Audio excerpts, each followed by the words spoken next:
रावलपिंडी और इस्लामाबाद में मूसलाधार बारिश का सिलसिला जारी है।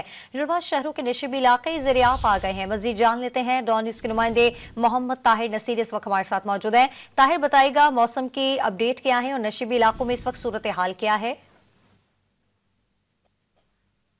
जी बिल्कुल, देखिए रावलपिंडी इस्लामाबाद में मूसलाधार बारिश का सिलसिला शुरू हो चुका है। सुबह सवेरे ही ये बारिश का सिलसिला शुरू हुआ था, क्योंकि महकमा मौसमियात की जानिब से पेशनगोई की गई थी कि आइंदा एक हफ्ते तक रावलपिंडी इस्लामाबाद समेत मुल्क के बलाई इलाकों में मूसलाधार बारिश का सिलसिला शुरू होगा। और आज सुबह सवेरे से ही ये बारिश का सिलसिला शुरू हुआ है। जहाँ पे गर्मी का जोर टूटा है, वहां पे हब्स का जोर भी खत्म हो चुका है। इस वक्त रावलपिंडी और इस्लामाबाद के नशेबी इलाकों की सूरत हाल ये है कि अक्सर मकामात पर जो गलियां हैं वो तालाब का मंजर पेश करना शुरू हो चुकी हैं, और इस्लामाबाद के ज्यादातर जो मज़ाफात का इलाका है वो इस वक्त तालाब का मंजर पेश कर रहा है। महकमा मौसमियात का ये कहना है कि एक हफ्ते तक बारिश का ये सिलसिला रफ्ता रफ्ता जो है वो जारी रहेगा। और इस वक्त भी रावलपिंडी इस्लामाबाद समेत मुल्क के दीगर इलाकों में मूसलाधार बारिश का सिलसिला शुरू हो चुका है। जी।